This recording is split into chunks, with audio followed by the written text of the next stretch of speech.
Thank you. That concludes topical questions. The next item of business is a statement by Jim Fairley on Wildfire Summit. The Minister will take questions at the end of his statement, and so there should be no interventions or interruptions. And I call on the Minister. Thank you very much, Presiding Officer. Presiding Officer, I am here today to update the Parliament on the outcomes of the recent Ministerial Wildfire Summit held on the 14th of October in Granton-on-Spey. Now, the summit was a culmination of a series of engagements, including the Scottish Multi-Agency Resilience Training and Exercise Unit debrief, the Ministerial debrief with the Scottish Fire and Rescue Service, and the cross-public sector meetings on wildfires. Now, these events reflect the seriousness with which this government is treating the growing threat of wildfires across Scotland. This year, Scotland has experienced its most severe wildfire season in recent memory. This year so far, the Scottish Fire and Rescue Service have recorded a total of 241 wildfire incidents, with a sharp spike in activity in April, with 109 recorded that month alone. The fires between the 28th of June and the 2nd of July were described as the largest in living memory, with flame lengths reaching 20 metres and jumping up to 750 metres. These incidents underscore the scale of the challenge that we currently face. Wildfires are no longer a seasonal hazard. They are a climate-driven crisis that is placing immense pressure on our rural communities, our emergency services and the natural environment. They devastate landscapes, they threaten people's homes and businesses, they threaten biodiversity, they damage critical infrastructure and they release vast amounts of carbon. Scotland's rural terrain, which is rich in biodiversity and extensive peatlands and woodlands, makes us uniquely vulnerable. When these landscapes burn, they undo years of climate progress in a matter of hours. But when restored and managed properly, they can act as powerful carbon sinks and natural fire breaks. Land managers and gamekeepers are on the front line of wildfire prevention, and a response which we owe a debt of gratitude for their valuable role that they have always played in controlling wildfires. Their intimate knowledge of the land and terrain remains crucial. That's why we must strike a balance that recognises their expertise, supports sustainable practices and enables them to work in partnership with the Scottish Fire and Rescue Service. Controlled burning, when done responsibly, plays a vital role in creating fire breaks and reducing fuel loads. To that end, we have delayed the implementation of the Muirburn licensing scheme until September of 2026. That decision reflects our commitment to ensuring that gamekeepers and land managers can continue to manage land appropriately in light of increased wildfire risk. The licensing scheme will help us to build a stronger evidence base, improve safety and reduce the risk of damaging effects. We are also reviewing land management plans and considering stronger requirements for wildfire mitigation, including guidance for both public and private landowners. Presiding Officer, the Wildfire Summit and associated meetings identified several key themes and actions, but it is clear that prevention must come first. There is strong support for a wildfire warning system, similar to flood and storm alerts. This would improve public understanding and preparedness. A national campaign will be explored using behavioural science and lessons from COVID-19 communications to tailor messaging for different audiences. We will look to develop Scotland-specific fire risk models, moving away from the reliance on the Canadian data. This includes integrating wildfire layers into the Scottish Fire and Rescue Service's Community Risk Index model. We are also evaluating the unintended consequences of alternative land management practices that may increase fire risk to determine how these policies can better align to Scotland's increasing wildfire risk. We must strengthen our preparedness. A gap in multi-agency training was identified, so we will work with a Scottish Multi-Agency Resilience and Training Exercise Unit to develop a national tabletop exercise and improve preparedness in a truly collaborative way across all agencies. The Scottish Fire and Rescue Service has invested £1.6 million in wildfire response assets, including personal protective equipment, all-terrain vehicles, fogging units and drones. Further investment is currently being considered. We are exploring a mountain rescue-style voluntary response model with trained wildfire wardens to support local efforts. We must also enhance coordination. A shared concept of operations will be developed to clarify roles and responsibilities across agencies, supported by the Scottish Government Resilience Room, local resilience partnerships and regional resilience partnerships. We are reviewing helicopter access protocols, including exploration of the potential for a central budget and a contractual arrangement and a trump card approach to ensure public sector needs are prioritised. Improvements are needed in communication, interoperability and improved command and control arrangements across large-scale incidents. We will strengthen coordination and ensure that all responders understand their roles, including priority communications with affected residents and those who may be at risk in a wildfire event. We must empower communities and volunteers. The Community Asset Register remains a vital tool to help us achieve this, so we will look into what is required to expand its use and to overcome barriers to adding new assets and volunteers. Landowners and land managers conducting muir burn must notify the Scottish Fire and Rescue Service before and after burns to ensure full situational awareness. We must address insurance and liability. We are working to overcome barriers related to insurance coverage for wildfire response. This includes clarifying liability and ensuring responders are not penalised for taking action. Presiding Officer, we also recognise the financial impact wildfires are having on rural businesses. That's why we are providing a grant funding of up to £10,000 through the Cairngorms National Park Authority to replace damaged equipment. We are committed to ensuring that emergency services and land managers are properly resourced. The Scottish Fire and Rescue Service strategy includes continued investment in training and upskilling, and we will support this through policy and funding alignment. The Scottish Government has increased the service's annual budget to £412.2 million for 2026. That's an increase of over £19 million since 2017.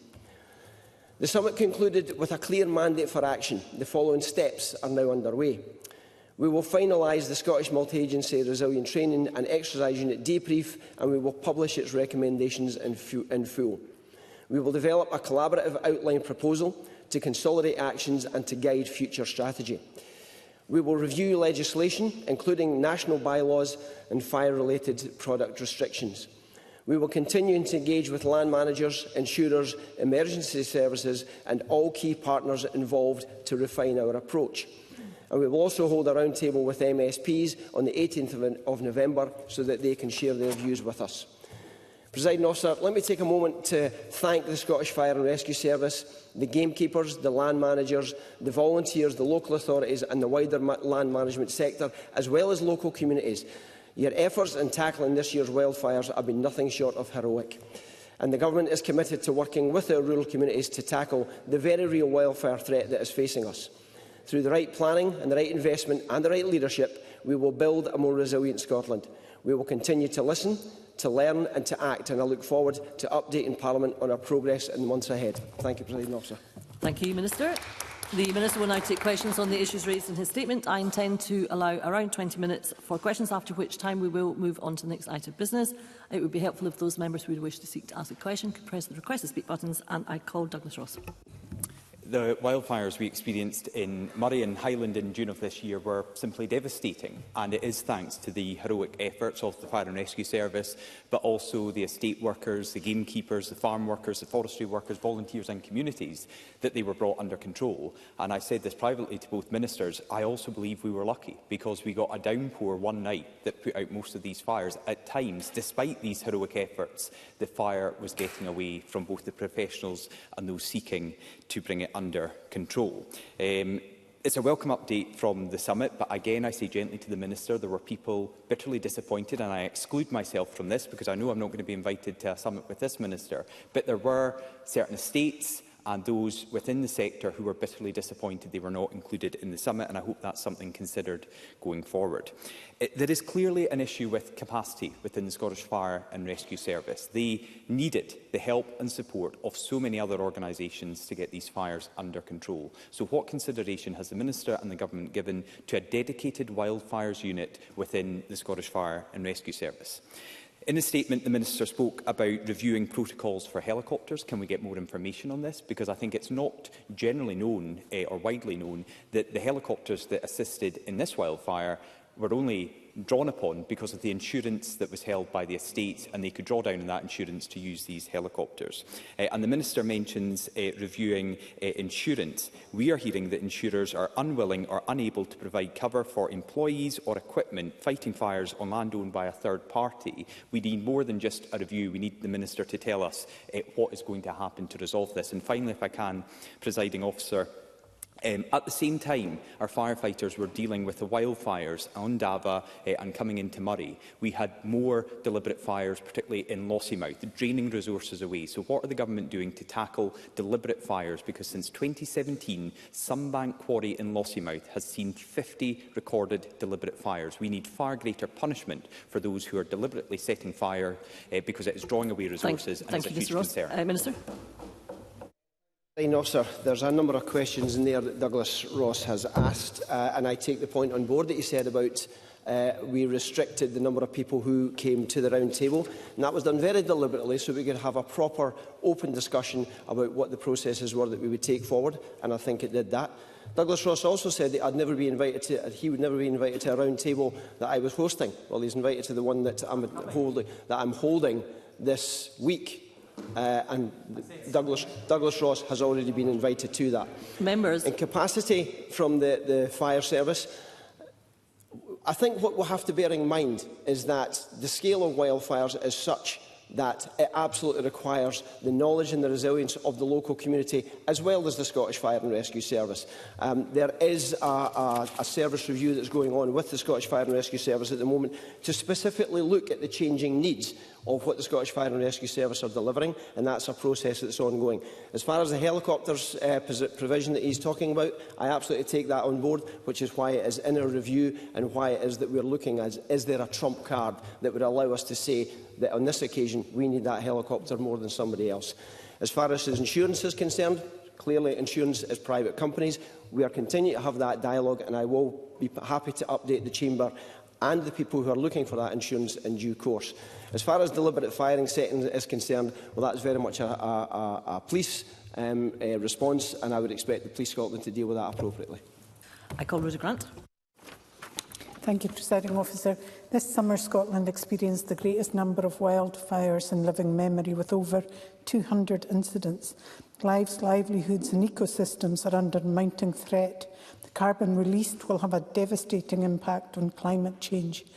The Government's investment in equipment is welcome, but it doesn't go far enough. Many retained fire stations don't have decontamination equipment, meaning that those who fight fires are returning home with contaminated clothing, not only putting themselves at risk, but also creating risk for their families. And there's no mention at all in the statement about the FBU. Most retained fire stations are not fully staffed, and therefore developing a further voluntary service seems impossible. We now know, as Douglas Ross said, that gamekeepers and others are not insured if they help fight wildfires on neighbouring properties. Therefore, can I ask, in the interim, if the Government will provide insurance cover for people and equipment, whatever their source, to help firefight controlling wildfires, because that's needed now, otherwise we're going to be in a really difficult situation. And will he also ensure that all fire stations have decontamination equipment to be used for all of those who work to control wildfires? Minister. Again, there are a number of points that have been raised in that question. As far as the capacity, there is always going to be the requirement to have local people on standby. That's why we're looking to set up a similar organisation to the Mountain Rescue and dealing with wildfire, so that appropriate training is done in the same way as a mountain rescue team would be given. I'm not entirely convinced that people cannot get insurance. We're still looking into the details of that, and if they can't, we will take steps to work out how we're going to get a resolution for that.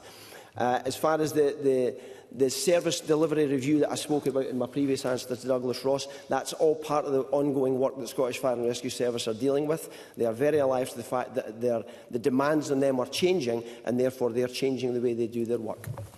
I call Kenneth Gibson to be followed by Edward Mountain. Mr. Gibson. Thank you, Presiding Officer. Between the 10th and 13th of April, a decade worth of conservation work with the National Trust for Scotland was wiped out after a wildfire in Arran's Glen Rosa destroyed 27,000 trees. The Glen is home to 3 rare species of Arran whitebeam, trees with only 407 specimens pre-fire in existence. The fire was devastating for Arran's ecology. Volunteers replanted thousands of trees, but recovery will take years. Given the increasing frequency and severity of wildfires due to climate change, what measures will the Scottish Government take to support ecological restoration and protect diversity in fragile, impacted areas? Minister. We already do an awful lot of that work already, Presiding Officer, but as my colleague Kenneth Gibson talked about, in 2018 the National Trust began restoring native woodlands to improve the biodiversity in Glen Rosa and Arran. That included erecting deer fencing, planting trees with a volunteer workforce. And the wildfire in Glen Rosa began on the 10th of April. It lasted until the 13th of April, and it's estimated that it killed thousands of trees and has had a significant impact. So Nature Scott have started to replant the area using volunteers to revitalise the area and reducing the incidence and impacts of wildfires in forests and woodlands through good management. Planning is important to protect the delivery of those forest ecosystems and good services. That's why we're looking at making sure we've got proper wildfire resilience. It's why we pulled all this work together, and I very much hope that these actions will allow us to be resilient in the future. I call Edward Mountain to be followed by Jim Hepburn. Thank you, Presiding Officer. As probably one of the few people in this Parliament that's written Muirburn plans and actually undertaken Muirburn on fighting wildfires, I'm shocked by the long-term plan of this government to shorten the Muirburn season. Wetter springs, higher winds means that this is absolute madness. Surely, in light of the fires that we've heard, we should be undertaking more Muirburn over a longer period without affecting nature to ensure that we don't have fires that damage people's houses and threaten people's lives. Minister. I think Edward Mountain's trying to make the point that Muirburn is the silver bullet. It's not. It's not a panacea by any stretch of the imagination. And we saw that in Dava, because it didn't matter whether it was rewilded, forested, peatland, moorland. It didn't matter what it was. That fire went through every single type of managed landscape and beyond. So there is absolutely no doubt that Muirburn plays its role. And that's exactly why I paused the scheme to bring in the licensing. We are reviewing those processes right now, and we will continue to make sure we give the land managers and the keepers the tools that they need in order to help us to combat wildfire going forward. I call Jamie Hepburn to be followed by Sarah Boyack. In April of this year, there was a significant wildfire at Pallisrigg Country Park in my constituency. A reminder that this isn't just a phenomenon of the summer months. Can the Minister set out what engagement the Scottish Government is having with local authorities such as North Lanarkshire to consider preventive measures perhaps akin to the new bylaws that have been put in place in the Cairngorms? Minister. Jamie Hepburn raises a very good point. The new bylaws that are put in Cairngorms National Park will prohibit outdoor fires and barbecues within the park between April and September, although camping stores and barbecues will continue to be allowed. The public consultation by the Cairngorms National Park and the draft wording of the bylaws was carried out in 2024, and 79% of respondents indicated their support for the introduction of fire management bylaws. So we will absolutely be talking to local authorities, other agencies, to make sure we've got that national resilience in place so that people understand this is a very different world we're living in. Wildfire is a threat, and we all need to be aware of it. We need to get the messaging out there. We need people to understand that this is a real threat in Scotland now, and hopefully by raising these issues in Parliament we will get that message out to the people of Scotland. I call Sarah Boyack to be followed by Evelyn Tweed. Can I welcome the round table and the focus on preventing wildfires as the climate emergency is increasing the vulnerability of our land?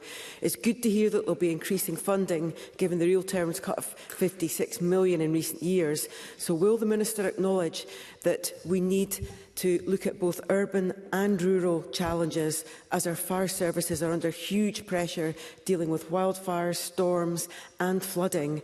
And will he agree to look at investment across the country so we don't see a loss of services, as is currently proposed at Marianville, minutes away from Arthur Seat? Minister. I take the point on board that the member makes, that the Scottish Fire and Rescue Service are looking at what the changes in their demands are. And that includes wildfire and flooding. But as I've already stated, the Scottish Fire and Rescue Service have put £1.6 million into making sure they have the equipment they need, fogging units, vehicles, 4x4 vehicles, etc., to be able to combat wildfires as and when they strike. I call Evelyn Tweed to be followed by Ariane Burgess. Thank you, Presiding Officer. Recent wildfires have spread far and fast. Can the Minister set out what action the Government can take to support landowners, small and large, to manage their land to mitigate wildfire risk? Minister. Well, there are a number of things that the Scottish Government can do, but the vast majority of that is down to the management plans of the landowners themselves. What does concern me is the fact that some land managers are not putting any fire consideration into their thinking in their land management plans, and I think that's something we have to look at. But the Scottish Government will work right across the country to make sure that we have fire resilience in every area and make sure that we've got the warning systems in place that will allow people to know that there is a potential risk at that given time. I call Ariane Burgess to be followed by Beatrice Wishart. Motivated by this climate-driven increase in wildfires, earlier this year I obtained data through a Freedom of Information request showing that out-of-control intentional burning, like Muirburn, was the fourth most common cause of wildfires in Scotland over the past 5 years. However, the vast majority of wildfires recorded by the Scottish Fire and Rescue Service has no known cause. And given the growing threat wildfires pose to communities and nature, will the Minister commit to increasing funding and resources for the Scottish Fire and Rescue Service to improve investigation and data collection to better inform our prevention strategies? Minister. Well, I think that the Scottish Fire and Rescue Service are well enough equipped to carry out the work they've given us a list of the numbers of fires that they've dealt with this year that they've had a call out to. But I suppose the point that Ariane Burgess made about Muirburn, that's one of the reasons why we have to bring in a licensing scheme, to make sure that when people are carrying out Muirburn, they know the right conditions, they know the right way to do it, and they know the days not to do it. I think that this is probably the right time to point out. Literally within hours of me pausing the licensing scheme earlier this year, there was an out-of-control fire that was purposefully set in the Dinnet estate. Turns out that the individual who set that fire didn't have any training and didn't have a licence to do it because we didn't have a licensing scheme. So that indicates to me that we're on the right road. We need to make sure that the licence scheme is workable, is operable, it gets to the right people, and that people know how to do Muirburn properly in order to help us prevent wildfire.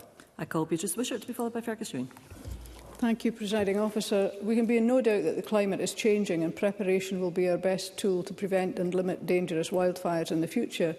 Shetland, with its oceanic climate, faced an extreme wildfire warning this July, something that has been increasing in recent years. How will the Scottish Government ensure and be confident that the measures the Minister has outlined in his statement today are able to be replicated in island and rural areas, often communities with smaller populations? Minister. Well, I think Beatrice Wishart raises a very good point, because this is now a national objective for all of us. And the points that she's taking about these are unusual circumstances in Shetland. They're unusual circumstances right across the country. We are not used to seeing the level of wildfire that we have done in April of this year.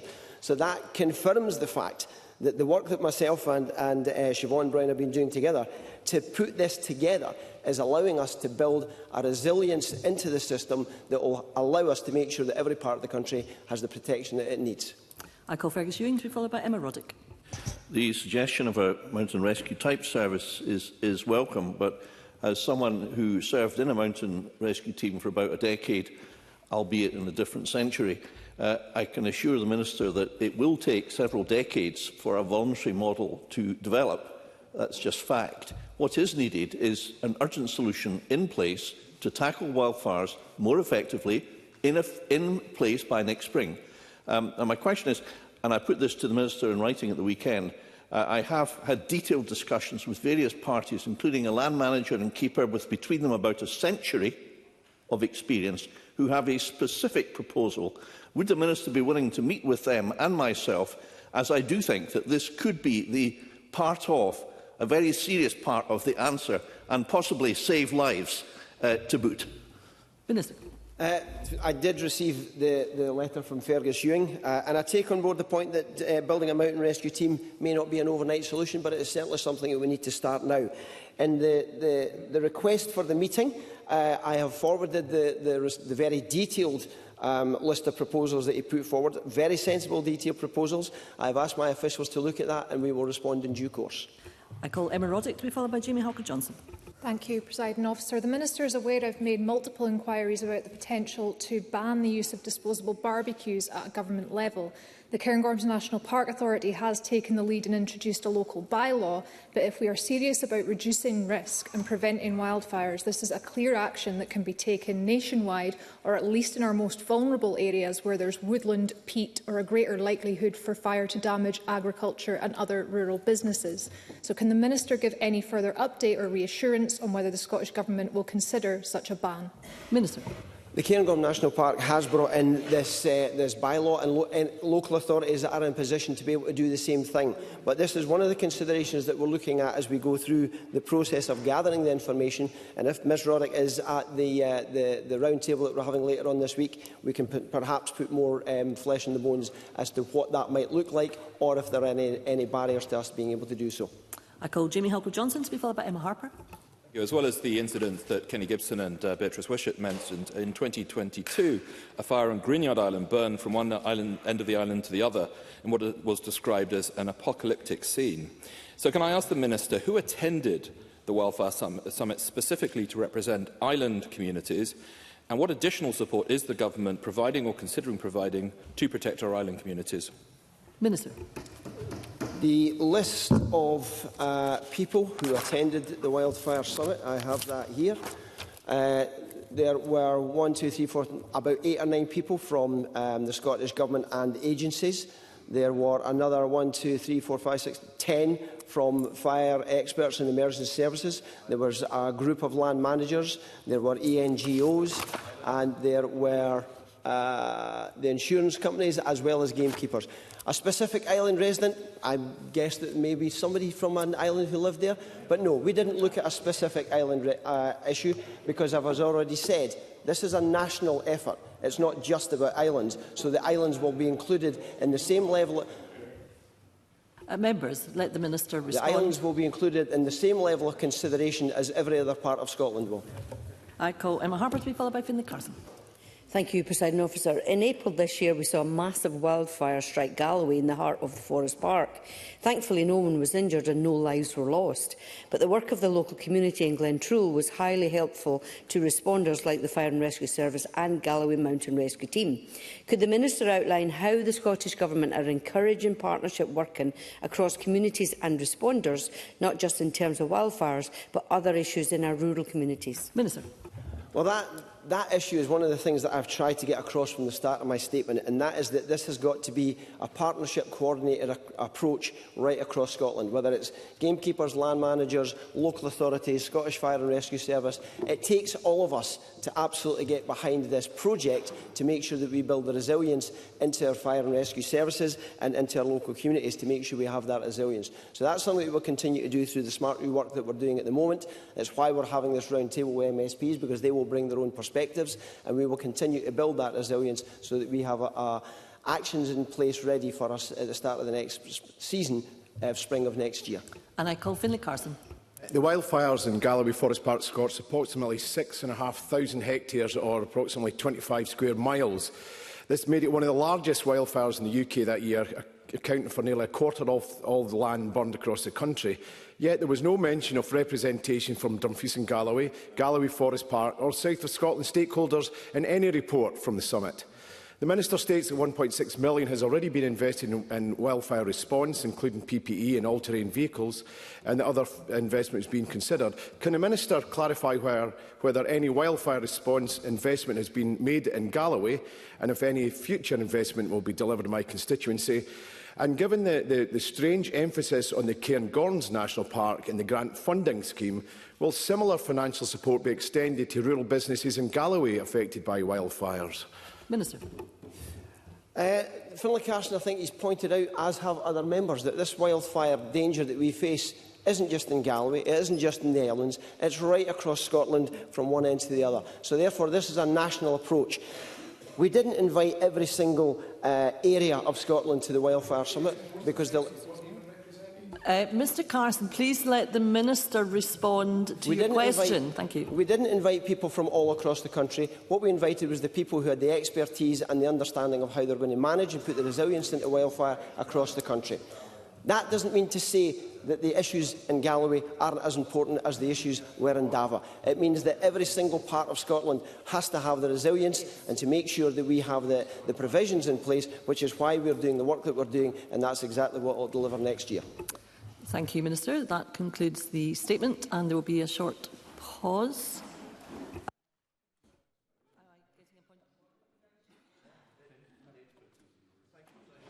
Could we have Mr Ewing's microphone, please? No, Thank you, Presiding Officer. Just a point of clarity, really. The Minister repeatedly said that the stakeholder meeting with MSPs was later this week. I had thought in my diary it's next Tuesday next week, and I wondered if that could just be corrected for the record, if I'm perhaps correct. the Minister could contact the member and indeed contact all members to just clarify the position. Thank you very much. Right, there will be a short pause before we move on to the next item of business. Thank you very much.